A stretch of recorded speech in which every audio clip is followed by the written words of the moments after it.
Welcome, everyone, and thanks for tuning in to another episode of Topic UFO. I am your host, Rick Schooler. Our guest tonight is Niara Isley. And Niara has a very, very interesting story to tell us.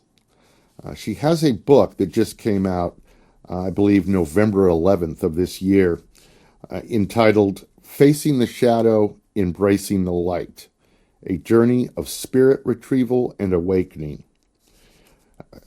She has been a spiritual seeker from what she says, basically since birth, but it was a period back in the 1980, I believe, where she had 3 months of missing time. And this was during a tour of duty with the United States Air Force. She went in for hypnosis to try to retrieve these memories. From what I understand, she did retrieve some of them, and what she found out basically turned her life upside down. And the story goes from there, and I'm going to let her tell you about it, but trust me, you do not want to miss her story. It is extremely, extremely interesting. So we'll have her up in just a second. Prior to her coming on, though, I wanted to just give a shout out to all of the viewers on Roku who watch this program on Roku. I can't tell you how much being on Roku has done for this show. We continue to grow in viewership, subscribers to the Topic UFO channel. We're increasing approximately anywhere from about 50 to 100 new subscribers each day. And we're increasing our video views by about 1,000 every month.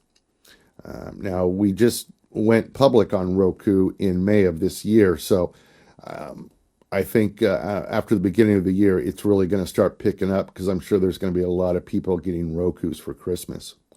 So I wanted to just thank all of you out there that have been watching the show on Roku. And of course, thank you to the YouTube viewers as well, because they are a big part of the viewership. So just wanted to give a shout out for that. So in just a moment, we'll be talking to Niara Isley and her book, The Facing the Shadow, Embracing the Light, a journey of spirit retrieval and awakening. Don't go away. We'll be right back after this quick message. Hi, I'm Seymour Safely with a message about vision care. For example, does your child sit too close to the television set? Does he have trouble in school? He may be nearsighted, in need of a thorough professional vision examination. And kids, glow-in-the-dark tape on your bikes will help car drivers see you better in the dark. As for you drivers, don't wear sunglasses at night. Sunglasses are designed for outdoor daytime wear. And another thing, you may have so-called 20/20 vision, but you may not have proper eye muscle coordination, side vision, or depth perception. Want some more good advice about your eyes? See a vision specialist. And see more safely!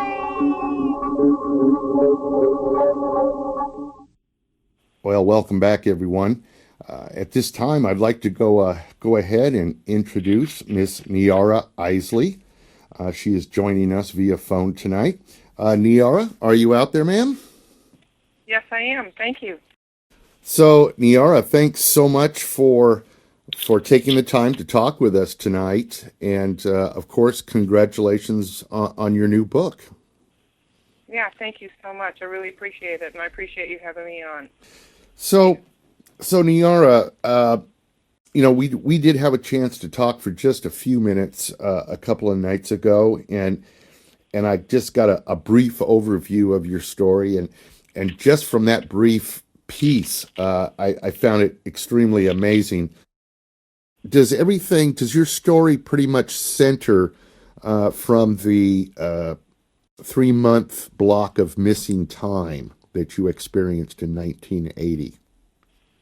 Well, yeah, that's pretty much central to the story of my experiences. But my ET experiences and my connection to this whole phenomenon started in childhood, early childhood. And I think that there might have been a picture that I sent you of a flying saucer, and that was one of the dots that connected for me when I was writing the book. Was just before I went into the Air Force, like maybe about a year before. I was camping in Pennsylvania, and I had this dream about a UFO, and I got it when I woke up. I had a diagram of how it worked, and it was like in the dream I had flown it, and all you had to do was think to the craft, and it would go wherever you wanted. And I know that Melinda Leslie has mentioned that the military is very interested in people who have been abducted by ETs, to know why do they want these people and not other people, and why, and what do we know? Do we know something about the technology? Because as we know, our government has ET technology that they're working to develop and back engineer. Right. So I think that's why they come after people like me to find out, what is it that we know.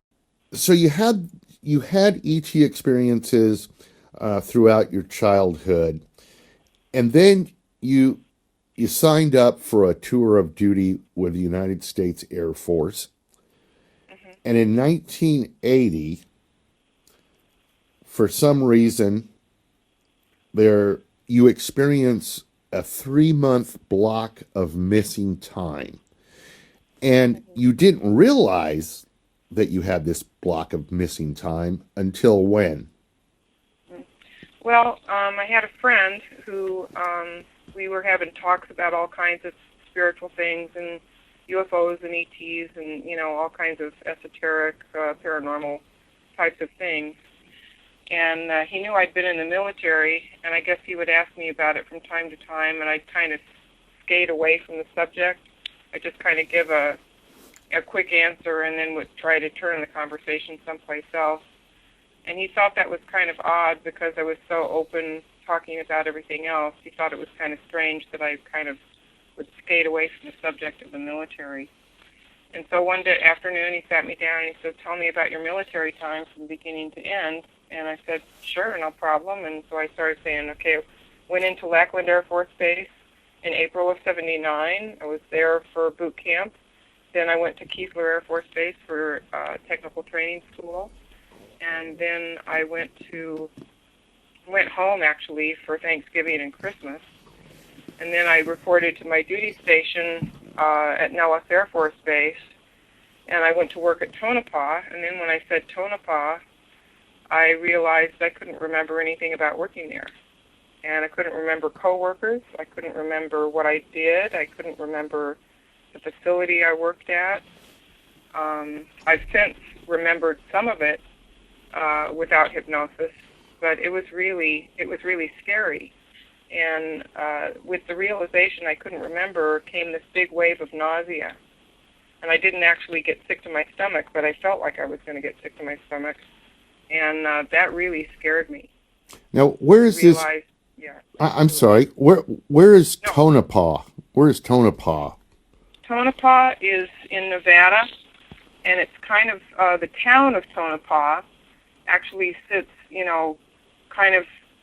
sort of at the northern part of the state, more further north. It's about 4 hours drive north from Las Vegas, Nevada. Okay.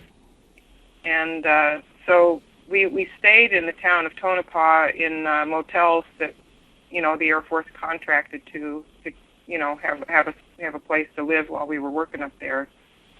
And then we'd be bussed out to Tonopah Electronic Warfare Range. And during the time that I was there, they changed it from Tonopah Electronic Warfare Range to Tonopah Electronic Combat Range.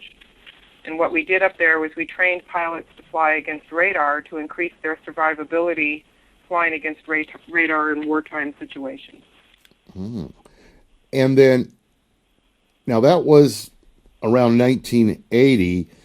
And what year was it when your friend prompted you to to try to recall this time in your life? This was 1993. Okay, so 13 years And, later. Yeah. So you could only recall certain things. There was this 3-month chunk of missing time. So you Yeah. decided to seek out someone to do hypnosis to try to recall this? Yeah, I wasn't sure who to seek out, but I started, I've always had an interest in the UFO field. And, my dad handed me books on Eric von Daniken's Chariots of the Gods when I was just a kid. So my dad was kind of interested in it as well. And I think my dad was probably also an abductee because it runs in families. Mm-hmm. And so there was an interest there, but once I realized I had missing time related to my Air Force time at Nellis, I was pretty scared, and I wanted to know what the heck was going on. And so at the Whole Life Expo in Las Vegas in 1994, one of the speakers there was Bud Hopkins, and I went to his talk. And at the end, when he was asking for questions or discussion, I raised my hand and I said, well, I have 3 months of missing time from the Air Force, and I have this strange experience from childhood of being left alone under a street lamp.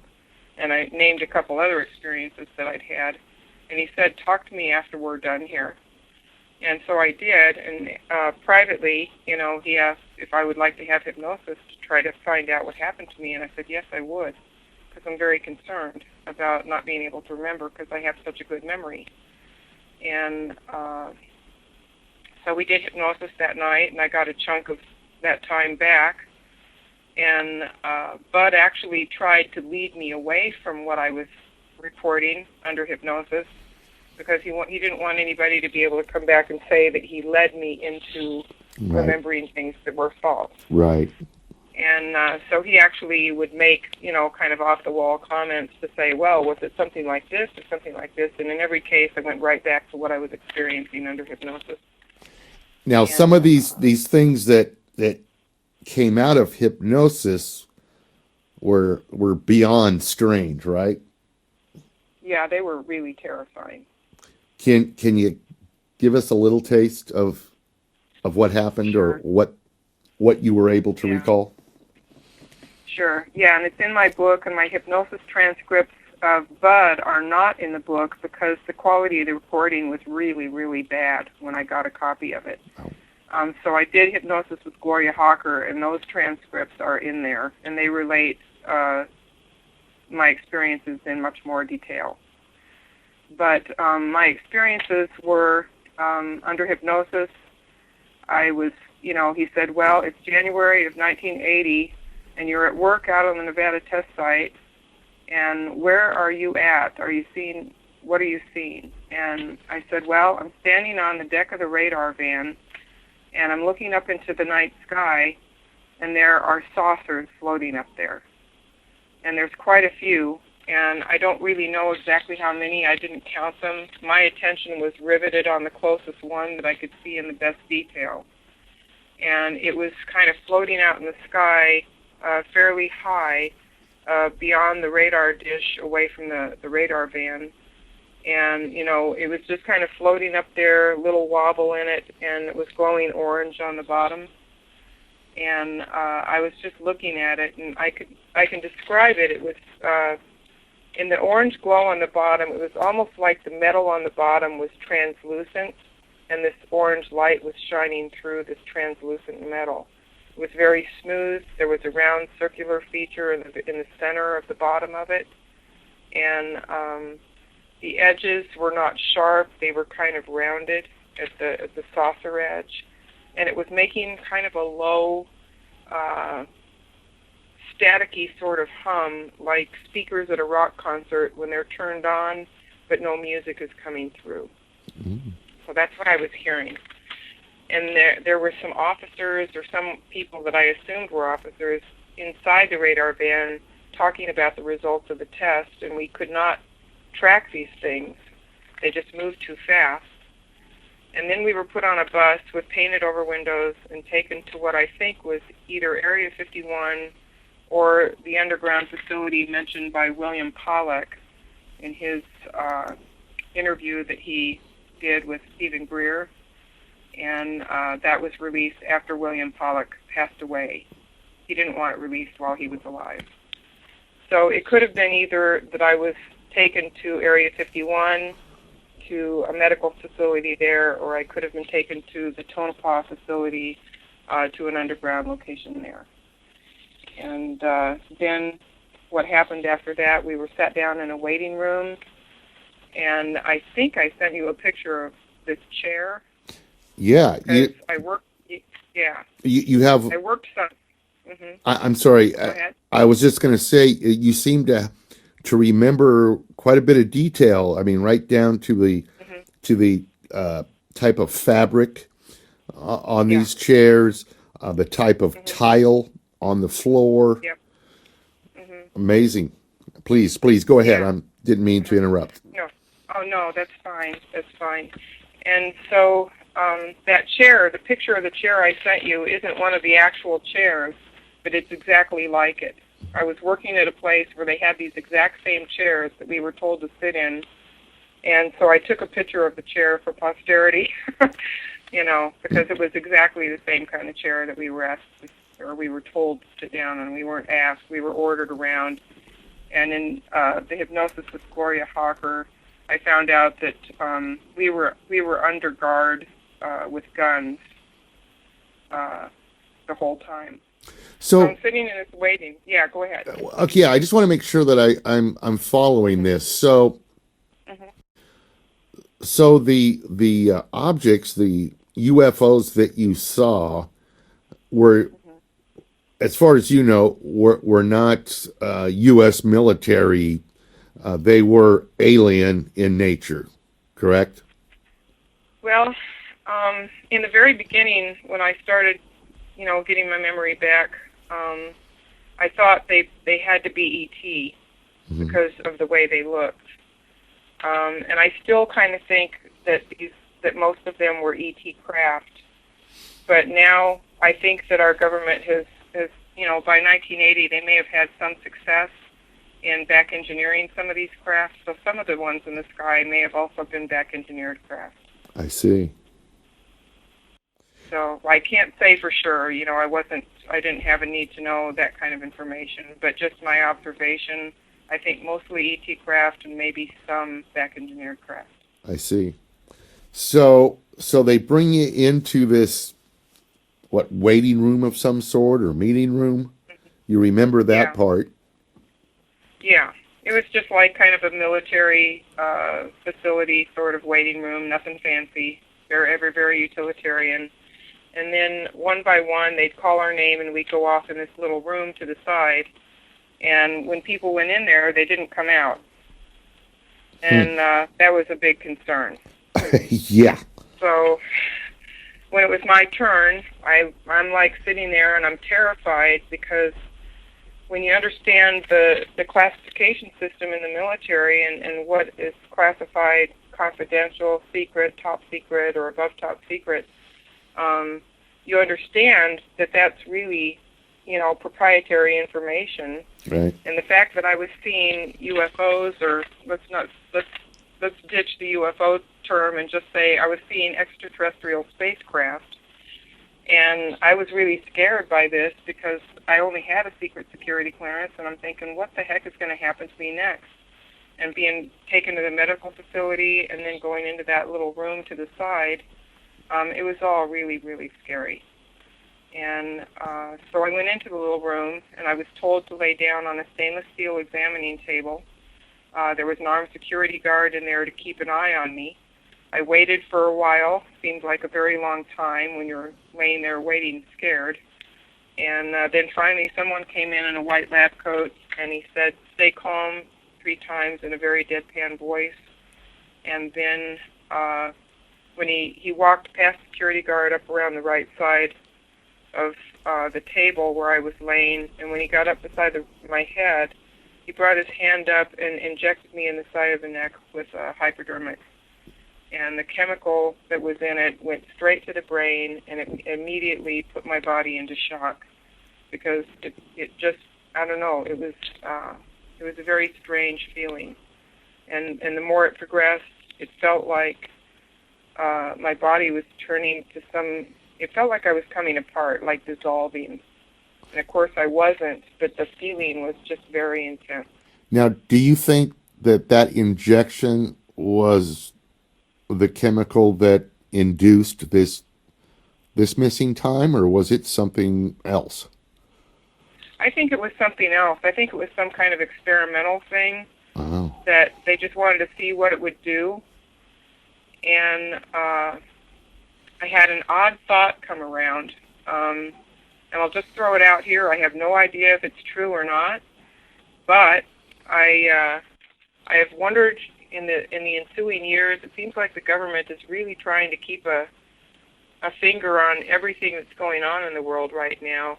And I was wondering, there's people talking about ascension or, shifting to a fifth dimensional reality. right. And I was wondering if they were trying to create a chemical that they could inject people with that would help them shift into a different dimension. Kind of spur the process on. Huh? Yeah. Or it would allow someone who hadn't spiritually evolved to enter the fifth dimension without doing the spiritual work to get there. I see. Yeah. So ascension on demand, basically. Yeah. Wow. Uh-huh. Yeah. Unreal. And I have no idea if that's true, but the idea occurred to me, and it really had kind of a resonance to it, so I just throw it out there just in case. You know what I find interesting? If a skeptic were to look at your story, you had made a comment that that you had always been interested in UFOs, and your dad had given you UFO books and stuff. But so much of what seems happened to you really didn't have anything to do with UFOs so much. I mean, there were a lot of other things that happened. The UFO part was just part of it, right? Yeah. So for someone to use that argument, oh well, she was into UFOs and that's why she thinks all this stuff. I don't see how that argument could be used. Yeah, well, I know there's skeptics out there and doubters and disbelievers and everything else like that, and I want to say right here that I really don't have an investment in trying to get people to believe me. Right. I mean, I've written the book, but again, I've written the book for researchers, so they have another piece of the puzzle. I wrote it for my own healing. Right. Because one of the things, when you've been abused really badly, whether it's, some stepfather in a closet, when you're a little kid, or whether it's what happened to me, one of the ways in which you heal and take your power back is to confront your abusers. Right. And the only way that I could do that was to write this book. And I didn't believe this. And the thing about my military experiences, I had heard of little gray guys with big eyes when I was young, and in my looking at the UFO field. But military abductions, I had never heard of that. I had no idea that it went on. And so when these memories came out from seemingly some dark place in my subconscious, it was terrifying, and it just floored me. And you're talking today to a woman who's really, really healed a lot and has really worked hard to heal. That's but great. There was a time after the hypnosis with Gloria Hawker when about all I could do was sit on the sofa with my knees tucked up under my chin and my arms around them, and just rock back and forth and wonder, how am I going to live with these memories of Wow. just absolutely unthinkable cruelty. And if I had a movie that I could show people of me in that state, I think that they would understand a lot more what it is they have to cope with memories like this and coming suddenly back into your life. And they have a powerful impact, because when you're under hypnosis, it's not like you're just remembering, you're reliving it. And it has a really powerful impact. And if people don't want to believe it, that's fine. But the people that read my book, I hope they do read it with a skeptical mind, and I hope that they also look at the footnotes that I've provided and use that as a springboard to do just a little bit of searching around the internet themselves. Because even though my body and my mind and everything, I was terrified of what had happened, another part of me was thinking, how on earth can this happen? How could people be so unbelievably cruel to another human being that they have under their control? Mm-hmm. It just was something I didn't want to even accept.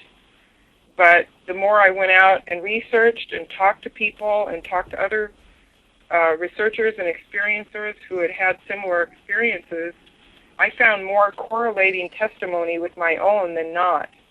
And that actually increased my terror. Because with every story that I ran into, my deniability of what happened to me went away a little bit more every time.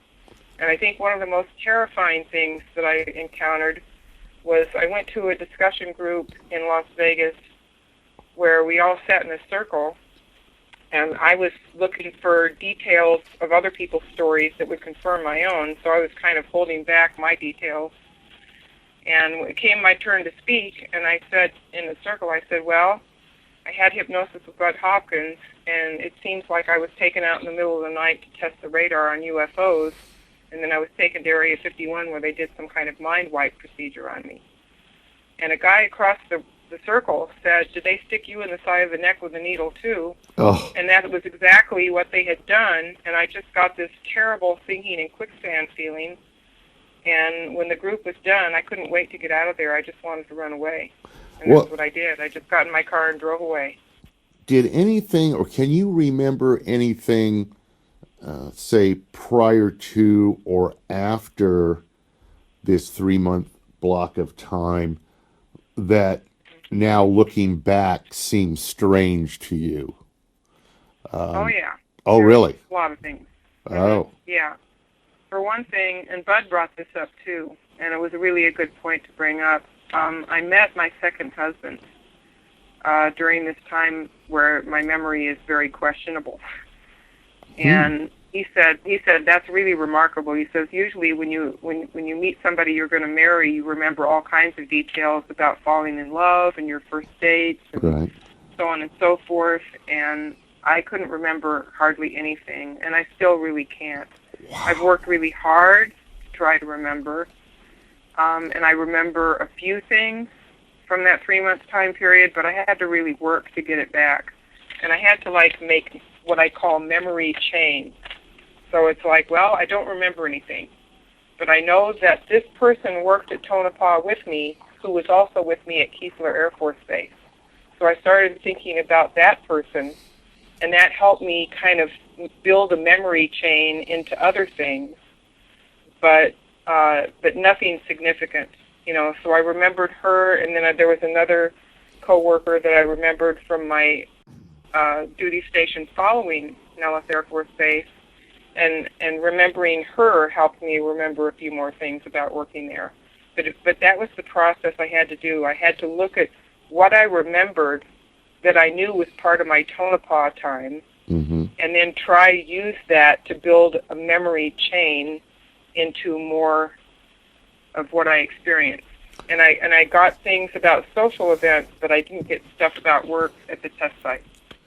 So I think where we stopped was that this doctor, or whoever he was, injected you in the neck with a hypodermic needle. Your body started to feel like it was basically dissolving. Is that pretty much where it ends, or were there additional things? Yeah. Yeah, when after I had the shot, a couple security guards appeared on either side of me, kind of pulled me up off the table by each arm, and I was taken down a flight of very long stairs. And what I remember is just a long flight of stairs that went down. I didn't remember it being switchback stairs like most stairwells have. At the bottom of the stairs, there was a little room that I was dumped into, and the door locked behind me. And there was a one-way glass there that was mirror on my side. And it registered that it was there, and I had a feeling, I thought, my God, they're watching me go through the effects of this through that mirror. So I basically, but that was kind of a peripheral realization because I was going through some really intense fear from the effects of that injection and just laying there curled up in a ball trying to hold myself together. Then when the effects of the injection began to wear off, they opened the door, I was dragged out by the 2 security guards, and I was sexually assaulted by both security guards. Oh my God. So here I am already in shock and traumatized by the injection. Then I'm additionally traumatized by the rapes. And 8 people watched the rapes. So it was like not only did I have to be raped, but they had 8 people watching this happen. And this Why is do the you kind of think? thing that was hard to accept. Why do you think? I mean, because some of the things that you're describing, are just completely terrible.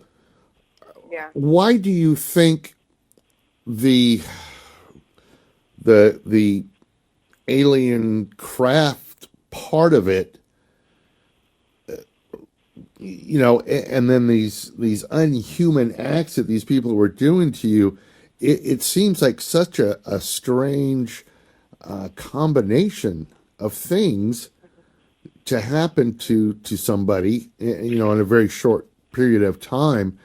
You think they just figured, well, she's not going to remember any of this, so we're just going to do what we want, type of thing?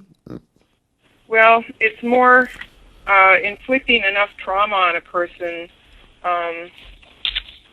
I didn't really understand it either until I started studying about trauma-based mind control. Oh. And trauma-based mind control is basically a way of traumatizing a person to the degree that their mind says, okay, this is so intense that we can't handle it. This is a threat to our survival to even remember this. Gotcha. So the mind will say, okay, for that individual's safety, it breaks off that memory, so to speak, and sticks it into the deep subconscious where we don't remember it. Because if we remember it, it could threaten our life because it's so horrific. Understood. It's like me, sitting on the sofa, rocking back and forth, thinking, how am I going to live with these memories now? Because that's how I felt. And then when the trauma, it's all in the book. But if you go back and look at the Project Paperclip, they brought all the Nazi scientists over from the Third Reich in Germany, right, and put them to work for our government. They wanted to know what they knew about mind control from experimenting on the Jews in concentration camps. So they brought people over that had already done a tremendous amount of this research.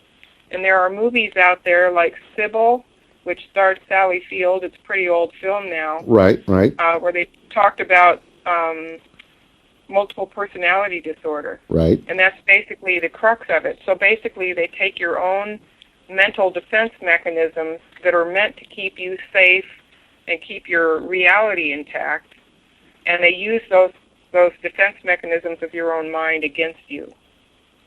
Wow. That's just cruel. Just absolutely cruel. Yeah. Well, listen, Niara, we've reached the end of our time, I'm afraid. But I wanted to, first of all, thank you for talking with us tonight. And if you could you let us know where folks can purchase your book? Again, it's Facing the Shadow, Embracing the Light, A Journey of Spirit Retrieval and Awakening.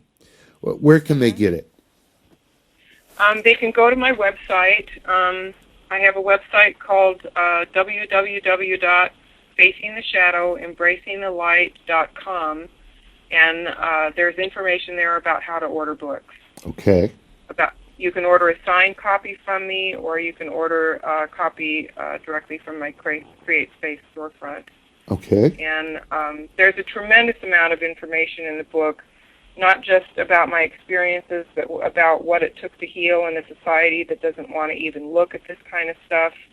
And then once I started to move beyond the fear, there was a tremendous consciousness awakening.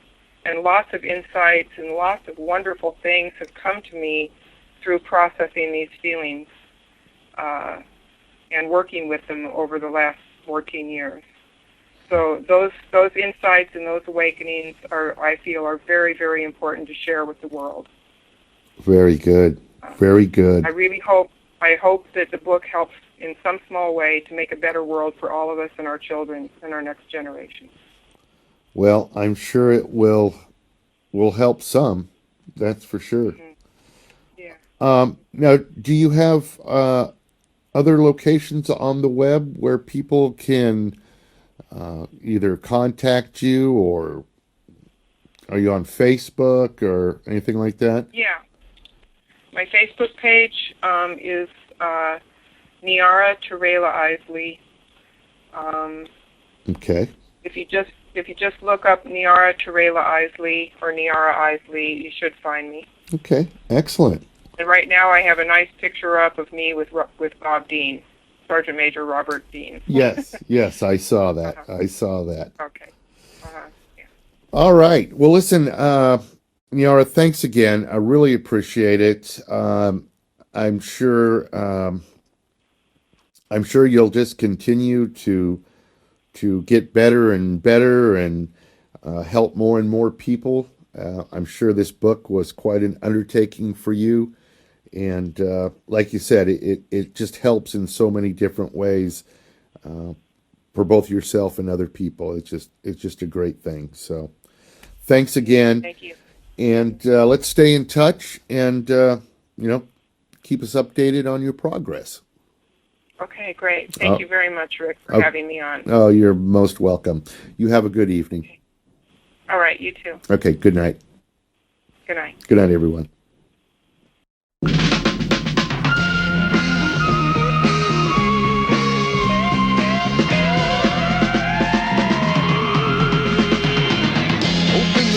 You'll find the secret. To find the answer is